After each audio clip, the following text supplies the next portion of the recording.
I'm Elizabeth. And I'm Cindy. And we're here with another Feeding Frenzy for A Course in Weight Loss, and we're on lesson number 16. Discipline and discipleship. Here. To be disciplined for something meant that I had done something wrong. Yeah. And only recently have I thought of as self-discipline is me being able to control my actions. Mm-hmm. And so how are you using a new discipline for the way you eat? Or are you? I am. I'm using, for me, that discipline is to leave something on my plate. Mm-hmm. If I'm full.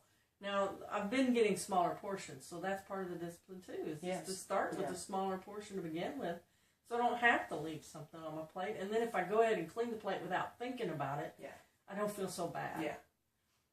Used to, excuse me, I would pile it on, and then I couldn't quit, or I would forget to quit, and then I felt guilty or bad because before I knew it, the whole plate was empty. Yeah. And now if I start with a smaller portion, then if I look down and the whole plate's empty, it's like, oh well, I only started with half as much as I used to anyway. Right. So that to me is discipline. It's something I want to do, but it's something that I'm not in the habit of doing, and so it's harder for me to do it on a regular basis. It's really hard for me, especially when I go out. Mm-hmm. I really have to set an intention the moment I sit down. Mm-hmm. Okay, I'm either going to order an appetizer size, or I'm going to order a child size, or I'm going to plan to get a box, no matter what it is. Right. If I start out with that thought, then I'm more apt to do it. Right. Than if I don't. If I just blindly sit down, I'm more than likely going to finish it. Regardless. So some of the best ideas I've heard, we haven't actually tried these yet, but I think we should, is to just order one meal and split it. Yes. Or order a meal and cut it in half before you ever start eating, and put half of it on another plate or in a box so that it's ready to go home. And then I could eat and not worry about having to leave something on my plate. Yeah. You know, and I not think feel for guilty me, about it. The trick is to start with the smaller portion. I can always put more on my plate. Exactly. But it's hard for me to quit without finishing the whole thing. So I might as well start with a smaller portion. But I also have to be really loving with myself during this. I notice I had another emotional weekend. It wasn't as emotional as some weekends have been, but I did have quite a bit of emotion in it, and I noticed I was trying to fall into those old patterns again. And with food? With food. I used to get on a kick. And I noticed I would get on a kick whenever my body was missing something. Like when I was still delivering mail and it was hot outside, I would want salt. I would crave salt. And I know that was because of all the sweating I was doing. But I used that as an excuse to continue the habits. So I noticed that I was starting another kick again. I noticed that too. Okay. But I've noticed it. Now I'm not going to go back and punish myself for it, which is a step forward for me. And yes, it's bringing up more emotion. Because usually I would spend an additional 2 or 3 days beating up on myself for starting it all over again. So I feel good in knowing that I've noticed it, I recognized it, I stopped, and I'm starting over. And I'm skipping the part where I beat up on myself for a while. So for that, that's progress for me. Oh, well, even though I didn't notice it, I also noticed that you weren't falling completely back into the old habits. And you weren't eating that on top of your other meals. You were replacing that for your other meals. So you still got nothing to beat up on yourself for. It's not like you were eating that in addition to your regular meals. I didn't see you have your regular meals. So, you know, you did better than you used to. Exactly. That's progress. So that's progress. And I realize it's also loving myself knowing that just going through the book once, I'm not, like I've talked to several people in the past week, I'm setting an expectation for myself that's too high. If I expect to master this first time out of the gate. That for myself, I need to place that rung, that next level, a little lower because I'm struggling with this one. This is a subject I struggle with. And to expect myself to get to where I want to be the first time through the book is not realistic for me. But seeing how far I've come since we started are great big strides for me. Yeah. And I can see the A effort, the effort is there at the A level. Even though I need to be realistic with where I'm at. So I see this as, going through it the first time as being an excellent start to that habit. So that leads me to another question then. What do you see happening when this is done? What are you going to do after this is done? Are you just going to fall into the old ways? Or what do you think you... I'm going to continue. And if I need the reminding and I need to go through it again, I'll go through it again. Okay.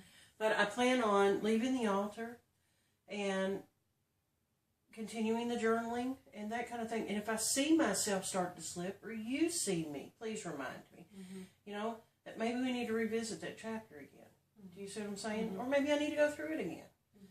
These are always going to be here. I'm not necessarily going to tape it again, but I can go through it again. Right, you can watch the videos. I can watch the videos again. I can do the same thing that everybody else is doing. I'm hoping we can look back at the videos and say, oh my gosh, look how much we've changed. I mean, that was the original intent of doing the videos anyway, was to be able to look back and say, wow, look how far we've come. Because I think in a lot of these cases, we don't realize how much we're growing. It's like looking back at pictures of our kids and saying, wow, look how much they grew without me even realizing it.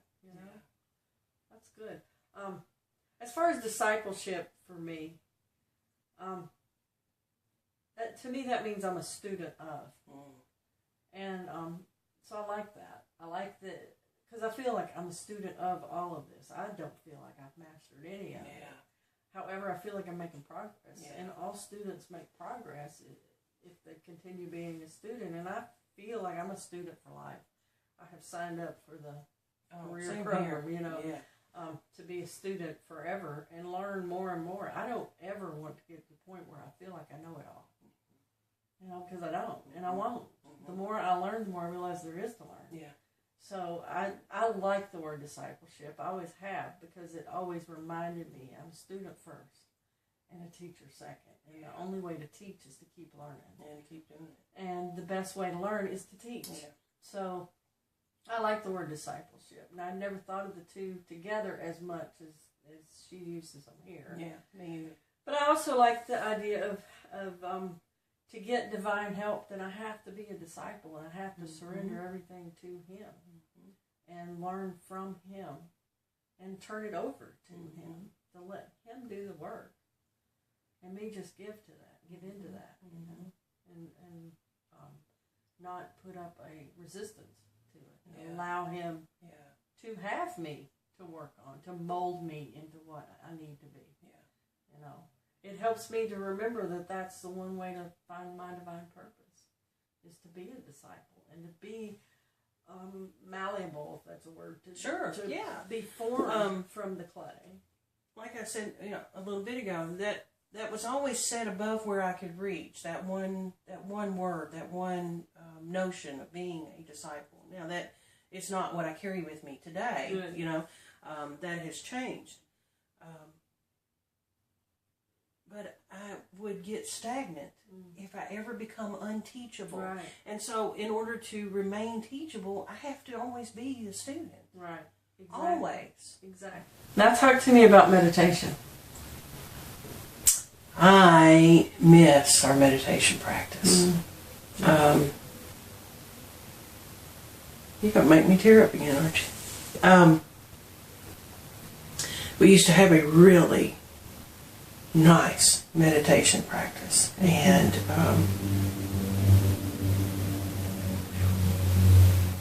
what do you think about meditation? I have a little trouble with meditation. I've tried many times to do and when I say meditation, the traditional meditation of trying to be still and quiet my mind. I never seem to get past this physical experience. And I'm still conscious of way too much of the physical parts of this experience. And however, I have tried many times, and I know if I keep trying, I'll eventually get there. It is not one of my favorite things to do, only because I don't feel like I get there, and I end up beating myself up sometimes because I don't get there, but I'm willing to keep trying. And for me, it was a connection to something I missed. I know you understand what that means. You know, it's been almost a year since Max transitioned, and he was my connection. And he was also a great teacher and friend and father figure, and he truly helped me enjoy it a lot, and I miss that.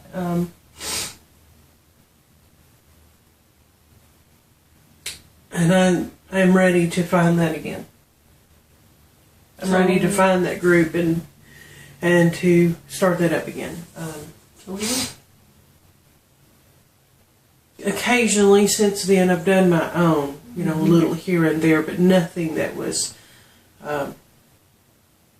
anywhere close to the habit that I had, and I miss it, so I'm ready to get back to it. Okay. And so it is, we'll do that then. We'll start that up again, even if it's just the two of us. And invite whoever to join us. Right. Yeah, that'd be good. Yeah. That'd be good. Yet another thing that's come out of here. That's good. Yeah. Are you enjoying the study? I am enjoying the study. You're getting a lot because for the first time, this particular approach has nothing to do with the food. Every other approach is everything to do with the food and nothing to do with the body and the emotions and the what's going on in the turmoil of it. You know what I'm saying? Everything else that I had tried was all based upon the food. You start with these foods, and as long as you stick with these foods, everything is going to be fine. Well, for me, that's backwards. Yeah. That's approaching it backwards. I got to look at the turmoil going on inside and the reason why I want these foods versus these foods, you know, in order for me. And I'm noticing, I don't know about you, but I'm noticing a want for the better. Even though I'm still falling back into old habits, they're not as severe, like you said, and they're not... And I crave the fruit now and the vegetables. It's like, oh my goodness, I haven't had a vegetable in a while. It's time to have a vegetable, you know? Yeah. I do notice I'm really not missing everything else as much as I thought I would. And we're just not eating as much. I've noticed that the amount I skip some meals and don't even realize. I mean, I don't skip them. I snack through them. But I'm snacking on nuts and fruit and, you know, good stuff. You know, we eat a fairly good breakfast in the morning, it seems, and then we just sort of graze the rest of the day. Fruit and nuts and, you know, whatever. Leftovers. And yeah. So, and even when we order pizza, which we both love to do, we're only eating 2 pieces as opposed to 3, 4, 5, 6 pieces of pizza. And then we have it for 2 or 3 meals instead of just one. So I'm feeling really good about the changes we've made. I am too. And they don't seem to be hard. You know? Are you noticing changes in your body? Yes, I am. Not nearly as fast as I'd love to, but I don't care. I feel free. I feel like, okay, I know this is not going to happen overnight, but I'm never going to be that big again. Because no matter how slow I'm going down. Yeah. No matter how slow, I'm feeling better and I'm going down, and I don't feel stuffed all the time. Yep. So it's worth it. However. And I'm having lots of people tell me how much that they're noticing it. So obviously that makes you feel good, you know. But I'm feeling it too, and I'm not as hooked to the numbers as I was. No, I don't even care about the scale anymore. It's not about the scale. It's about how I feel and how I know I'm losing it. And just it's all internal. So that's why I know it's working. Yeah. Because if I can change it on the inside, then it's going to happen on the outside. That's just to give me, you know. You know why I know it's working for me? Because my focus isn't on the weight. Right. Or the food. It's literally on the life. Yeah. Yeah. And the lifestyle. And the lifestyle. Yeah. So I'm making this a lifestyle. And it's making all the difference. It really is. I can tell a big difference in your eating and mine. Yep. It's really working. It is. It's all good stuff. It is really good stuff. Shreen.